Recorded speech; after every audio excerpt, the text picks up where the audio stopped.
Sebelum lanjut nonton video ini, jika kalian suka dengan channel Pegawai Jalanan, silahkan kalian support kami dengan cara subscribe dan klik tanda loncengnya. Silahkan gunakan headset Anda untuk mendapatkan kualitas suara yang jernih. Selamat menonton.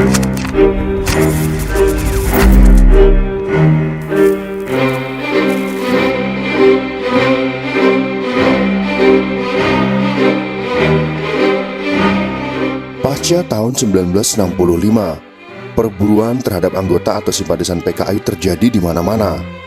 Sangat jarang anggota PKI yang sanggup memberikan perlawanan. Perkecualian terjadi di beberapa tempat yang terbatas, seperti Madiun dan Blitar Selatan. Selebihnya para anggota PKI dan simpatisannya dengan mudah ditangkap. Sebagian dipenjara dan dibuang di Pulau Buru, sisanya diburu sampai mati dan dihabisi. Salah satu kisah menarik pasca 1965 adalah tentang Mbah Suro. Saat para anggota dan simpatisan PKI kebanyakan lari dan bersembunyi, ia malah mendirikan padepokan yang kemudian didakwa menampung pelarian PKI. Waktu muda, Mulyono juga ikut revolusi. Mulyono menurut Hersri Setiawan dalam Kamus Gestok tahun 2003 adalah anggota pasukan Brigade Yadau dari Tentara Laut Republik Indonesia atau TLRI.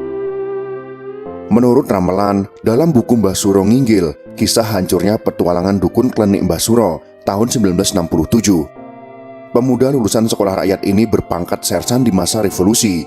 Komandan brigadenya yaitu Ahmad Wiro Sarjono alias Ahmad Yadau adalah tokoh militer yang punya peran dalam kudeta Madiun tahun 1948. Mulyono alias Suro Diharjo lahir di Desa Nginggil pada tanggal 17 Maret tahun 1921. Mulyono dibesarkan tidak begitu jauh dari tempat tinggal orang-orang Samin di Blora. Buku kisah nyata hancurnya Mbah Suro tahun 1967 yang diterbitkan oleh Andalusi menyebutkan Mulyono mempunyai 6 orang adik, semuanya perempuan, yaitu Surip, Suti, Suji, Surem, Sumi, dan Kaminah. Soal sifatnya, Mulyono disebutkan, sejak kecil pemuda Mulyono itu bandel, pemalas, sangat bodoh di sekolahnya. Kemalasan itu bisa jadi karena ia tidak dibesarkan dalam kemiskinan. Ayahnya yaitu Reso Sumitro adalah seorang kepala desa. Pada masa kolonial, menjadi kepala desa adalah privilege tersendiri, menempati kelas sosial yang berbeda dari kebanyakan dan hidup relatif berkecukupan. Seperti ayahnya, Mulyono kelak juga pernah jadi kepala desa Nginggil. Mulyono menurut ramalan jadi kepala desa lebih dari 16 tahun. Ia menjabat kepala desa hingga tanggal 31 Juli tahun 1962. Dia mulai jadi kepala desa sekitar tahun 1946. Jadi sebelum kudeta Madiun tahun 1948, Mulyono sudah pulang kampung. Jadi kepala desa tentu membuatnya lebih banyak tinggal di desanya. Posisinya sebagai kepala desa membuatnya jadi orang terpandang. Banyak perempuan rela diperistri. Setidaknya menurut buku terbitan Andalusia, perempuan-perempuan itu bernama seperti Sumini, Munatun, Samijah, Rukmini, dan Suwarni pernah jadi istrinya. Ketika masih jadi kepala desa, Mulyono sudah merintis diri menjadi dukun. Mulyono memulainya sejak tahun 1952, tetapi baru tahun 1959 dia sepenuhnya mulai mendapat pengakuan sebagai ahli kebatinan, guru juga orang sakti. Mulyono dibebaskan dari tugasnya sebagai lurah karena sesuatu urusan. Kata orang, ia terlibat dalam suatu penyerobotan tanah-tanah milik jawatan kehutanan.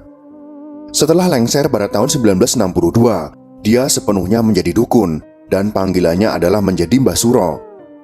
Pergantian nama baru menjadi Mbah Suro diikuti dengan penampilannya memelihara kumis tebal dan rambut panjang. Selain kegiatan kliniknya, dia juga dianggap menyebarkan ajaran Jawa Dipa. Sebagai dukun, dia memberi banyak jampi-jampi dan jimat. Jimatnya dipercaya membuat orang jadi kebal senjata tajam dan juga senjata api. Pasca tahun 1965, Desa Nginggil mendadak ramai. Banyak orang yang berkunjung ke padepokan yang didirikan oleh Mbah Suro tersebut. Jumlahnya hampir ribuan. Padepokan itu kemudian dianggap membahayakan. Kala itu sedang ramainya pengejaran terhadap orang-orang yang dituduh sebagai anggota Partai Komunis Indonesia. Diperkirakan padepokan Mbah Suro juga didatangi pelarian PKI. Kelompok Mbah Suryo menurut Sugiyarso Suroyo dalam Siapa Menabur Angin Akan Menuai Badai tahun 1988. Berani memproklamasikan kembalinya PKI pada tanggal 3 Maret tahun 1967 dengan menetapkan Suradi, anggota CDB Jawa Timur, sebagai cariknya dengan dibantu beberapa anggota ex-PKI lainnya seperti Mulyono, Legi, Suyoto Kobra, dan Suyitno. Di dalam kelompok Mbah Suro, ada juga mantan Angkatan Bersenjata Republik Indonesia atau ABRI. Beberapa pucuk senjata berhasil dibawa mantan-mantan ABRI itu. Dalam kelompok Mbah Suro itu, terdapat beberapa pasukan yang dinamai seperti Banteng Wulung dan Banteng Sarina. Menurut Singgih Tri Sulistia, dalam lembaran hitam dalam sejarah hutan jati yang termaktub dalam buku Malam Bencana tahun 1965 dalam Berita Krisis Nasional bagian 2 tahun 2012, menyebutkan jumlah pengikut aliran kebatinan Mbah Suro ditaksir mencapai jumlah sekitar 500.000.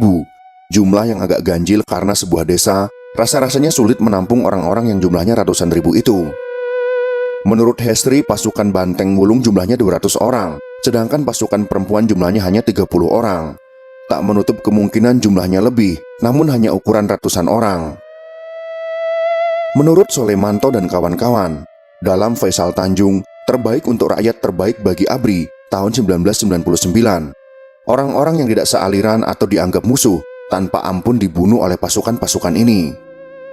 Melihat perkembangan padepokan Mbah Suro ditunggangi oleh PKI, Panglima Kodam 7 Diponegoro memerintahkan penutupan padepokan itu.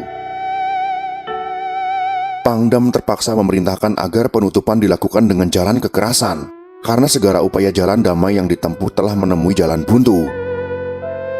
Dari Resimen Para Komando Angkatan Darat atau RPKAD yang sekarang menjadi Kopassus, Letnan 2 Sintong Panjaitan hendak ikut dalam penyerbuan Mbah Suro yang terkenal sakti itu. Karena Sintong hendak dikirim ke Papua, ia pun tidak jadi berangkat. Akhirnya hanya ada pasukan dari Kompi yang dipimpin Letnan 1 Faisal Tanjung. Dalam misi menyerbu Mbah Suro pada tanggal 5 Maret tahun 1967 itu, pasukan RPKAD dibantu pasukan Angkatan Darat yang lain, seperti dari Batalion 408, 409, dan 410. Operasi itu dipimpin Mayor Sumardi. Setelah mengamati kekuatan lawan dalam waktu relatif singkat, Faisal memerintahkan anak buahnya melakukan serbuan mendadak, langsung ke sasaran. Serbuan tersebut memporak-porandakan anak buah Mbah Suro. Dalam serbuan itu banyak pengikut Mbah Suro terbunuh. Mbah Suro sendiri ditangkap dan tak ada rimbanya lagi. Mbah Suro ditembak ketika hendak kabur di tepi Bengawan Solo. Dalam operasi militer ini, RPKAD menurut ramalan kehilangan 3 prajurit, yakni Sersan 2 Soekarno, Kopral 1 Herdi, dan Kopral 1 Darmanto. Sementara Kopral 1 Biman dan prajurit Suwito luka berat. Pasukan RPKAD meninggalkan Nginggil pada pukul 17.45 sore. Dari 80 orang anggota Banteng Wulung yang terbunuh, hanya 4 orang saja yang betul-betul asli desa Nginggil. Itulah sekelumit kisah tentang dukun sakti PKI yang kebal terhadap peluru, tapi akhirnya mati bersama 80 pengikutnya. Semoga informasi ini bisa bermanfaat untuk kita semua. Jika kalian suka dengan video ini, silakan berikan jempol ke atas. Dan jika kalian menganggap video ini bermanfaat, maka bagikanlah untuk teman-teman Anda yang lain. Terima kasih sudah menonton.